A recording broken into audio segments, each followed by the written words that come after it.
प्राचीन ऋषियों की आंखों में जो ज्ञान था वह केवल ग्रंथों तक सीमित नहीं था, वह ब्रह्मांड की मूल ज्यामिति में बसा हुआ था और उस दिव्य ज्यामिति का सबसे रहस्यमयी स्वरूप था श्री चक्र। श्री चक्र कोई साधारण यंत्र नहीं, यह स्वयं आदिशक्ति का जीवित स्पंदनशील रूप है। त्रिकोणों, वृत्तों, बिंदुओं से बना यह यंत्र चेतना के 9 स्तरों का प्रतिनिधित्व करता है और हर एक स्तर साधक को माया के विभिन्न परतों से ऊपर उठाकर परम सत्य की ओर ले जाता है। माया, जिसे संसार भ्रम समझता है, वास्तव में श्री विद्या के मार्ग में सबसे सुंदर चुनौती है, क्योंकि यही माया साधक की परीक्षा लेती है कि वह शक्ति के स्वरूप को समझता है या केवल उसके चमत्कारों में उलझ कर रह जाता है। श्री चक्र में जो बिंदु है वह बिंदु मात्र नहीं, वह बिंदु स्वयं ब्रह्मा है, जहाँ से सब कुछ उत्पन्न हुआ और जहाँ सब कुछ विलीन हो जाता है। श्री चक्र को केवल देखना ही नहीं, उसमें प्रवेश करना होता है, और यह प्रवेश कोई साधारण प्रक्रिया नहीं बल्कि एक दीक्षा होती है जो केवल योग्य साधकों को प्राप्त होती है। जब साधक श्री विद्या की दीक्षा लेता है तो सबसे पहले उसके भीतर की माया जागृत होती है। वह देखता है कि वह अब तक जो समझता था, संसार, संबंध, लक्ष्य, सब माया की कलाकारी थी, और यह झूठ इसलिए नहीं कि वह अस्तित्वहीन थी, बल्कि इसलिए कि वह पूर्ण सत्य नहीं थी। श्री विद्या सिखाती है कि माया को त्यागना नहीं, समझना है, क्योंकि वही माया जब साधक के भीतर समर्पण और जिज्ञासा से देखी जाती है तो वह स्वयं ब्रह्म विद्या बन जाती है। त्रिपुरा सुंदरी, जो इस चक्र की अधिष्ठात्री देवी है, केवल सौंदर्य की देवी नहीं बल्कि समय, स्थान और आत्मा की अधिपति हैं। त्रिपुरा यानी तीनों लोकों में व्याप्त सुंदरता, भूतकाल, वर्तमान और भविष्य को एक साथ नियंत्रित करने वाली ऊर्जा। जब कोई साधक त्रिपुरा सुंदरी की उपासना करता है तो वह केवल देवी का आह्वान नहीं करता, वह अपने ही भीतर छिपे हुए ब्रह्मांड को जागृत करता है। श्री विद्या का मार्ग आसान नहीं, यह सबसे गूढ़, सबसे रहस्यमय और सबसे शुद्ध मार्ग है, क्योंकि इसमें साधक को अपने भीतर के हर अंधकार का सामना करना होता है। श्री चक्र में जब ध्यान किया जाता है तो यंत्र के प्रत्येक त्रिकोण, प्रत्येक वृत्त और प्रत्येक रेखा साधक की चेतना के किसी न किसी स्तर से जुड़ी होती है। बाहरी जगत की घटनाएं, भावनाएं और विचार श्री चक्र की ऊर्जा से प्रभावित होते हैं। यह यंत्र एक जीवित द्वार है जो साधक को इस मायाजाल से बाहर निकालकर उस दिव्यता से जोड़ता है जिसे कभी न देखा, न सुना, केवल अनुभव किया जा सकता है। जब साधक मंत्र, यंत्र और तंत्र के त्रिवेणी संगम में प्रवेश करता है तब वह जानता है कि श्री विद्या केवल साधना नहीं, आत्मा की पुकार है। यही कारण है कि इस मार्ग में गुरु का होना अनिवार्य है, क्योंकि बिना गुरु के यह ऊर्जा इतनी प्रबल होती है कि साधक अपने ही भीतर उलझ सकता है। गुरु न केवल मार्ग दिखाता है बल्कि वह स्वयं श्री चक्र का जीवन स्वरूप होता है, एक ऐसा स्रोत जो साधक को स्वयं की दिव्यता का अनुभव कराता है।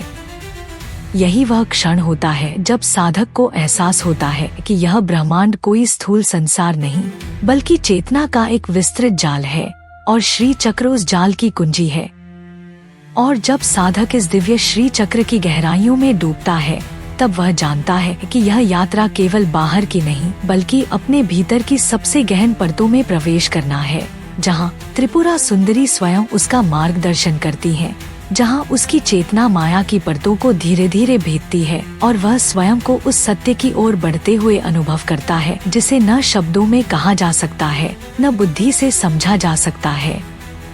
क्योंकि श्री विद्या के अंतिम सोपान पर पहुंचने पर साधक जानता है कि जो माया थी वही देवी थी, जो भ्रम था वही लीला थी, जो बंधन था वही मुक्ति थी, और जो जगत उसे अलग प्रतीत होता था वही ब्रह्मा था जो उसमें स्वयं व्याप्त है। और यही वह क्षण होता है जब साधक की दृष्टि भीतर से फटती है और वह देखता है कि श्री चक्र कोई यंत्र नहीं बल्कि चेतना का ब्रह्मास्त्र है जो समय, स्थान और आत्मा के भ्रम को समाप्त कर देता है।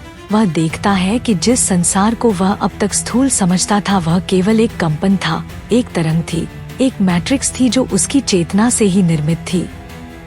और अब जब श्री चक्र की मध्य बिंदु पर उसकी दृष्टि स्थिर होती है तो वह अहंकार, द्वंद्व और वैद से परे उठ जाता है और वह जानता है कि वह कभी बंधा हुआ था ही नहीं, वह सदा से मुक्त था, सदा से पूर्ण था। केवल माया की चादर ने उसे उसके सत्य स्वरूप से दूर कर रखा था और श्री विद्या के मार्ग में ही वह दिव्य रहस्य खुलता है कि मुक्ति बाहर नहीं, भीतर है। जो रात्रि को अंधकार में समझता था, वही साधक जानता है कि उसी रात्रि की गहराई में त्रिपुरा सुंदरी मुस्कुराती है और वही अंधकार शक्ति का द्वार है, जहाँ से ब्रह्मा के प्रकाश की उत्पत्ति होती है। और अब जब साधक अपनी साधना में उस पूर्णता को प्राप्त करता है, तो वह देखता है कि जगत की सारी पीड़ा, संघर्ष और भ्रम केवल अधूरी दृष्टि की उपज थी। और अब जब उसकी दृष्टि पूर्ण हो चुकी है, तो उसे हर व्यक्ति में, हर घटना में, हर स्थान में वही देवी दृष्टिगोचर होती है जो श्री चक्र के मध्य बिंदु में बैठी है। और तब वह जानता है कि श्री विद्या केवल एक साधना नहीं बल्कि आत्मज्ञान की चाबी है, चेतना की कुंजी है, ब्रह्मांड के भीतर छिपे उस दिव्य रहस्य की कुंजी है जिसे ऋषियों ने युगों पहले समझा और संरक्षित किया। और अब जब वह स्वयं उस परंपरा का हिस्सा बनता है, तो वह देखता है कि गुरु, मंत्र, यंत्र, तंत्र सब उसी एक शक्ति की विभिन्न अभिव्यक्तियां हैं। और वह अब केवल साधक नहीं बल्कि स्वयं यंत्र बन चुका है, स्वयं त्रिपुरा सुंदरी का वाहन बन चुका है। और यही वह परम स्थिति है जहाँ भीतर और बाहर का भेद समाप्त हो जाता है, जहाँ साधक और साध्य एक हो जाते हैं, जहाँ माया और ब्रह्मा एक ही सत्ता के दो पक्ष बनकर उसके हृदय में नृत्य करते हैं। और वह जानता है कि श्री चक्र केवल एक चित्र नहीं बल्कि ब्रह्मांड की संरचना है, ब्रह्मा की आँख है, आत्मा की शून्यता में साकार ऊर्जा का प्रवाह है। और जब वह उस ऊर्जा में लीन होता है, तो उसे अब मृत्यु का भय नहीं रहता, जन्म का मोह नहीं रहता। और वह जानता है कि प्रत्येक श्वास में, प्रत्येक विचार में, प्रत्येक क्रिया में त्रिपुरा सुंदरी ही गूंज रही है। और तब वह इस जगत में रहते हुए भी इस जगत से परे हो जाता है। वह अब भ्रम में नहीं, सच्चाई में जीता है। और यही है श्री विद्या का परम वरदान, न कोई छल, न कोई छाया, केवल निर्विकार साक्षात्कार, केवल चेतना का अद्वितीय नृत्य। और यही नृत्य है वह चिदानंद रूपे शिवोहम की अनुभूति, जहाँ साधक अंततः कह उठता है, मैं ही देवी हूँ, मैं ही यंत्र हूँ, मैं ही मंत्र हूँ और मैं ही ब्रह्मा हूँ।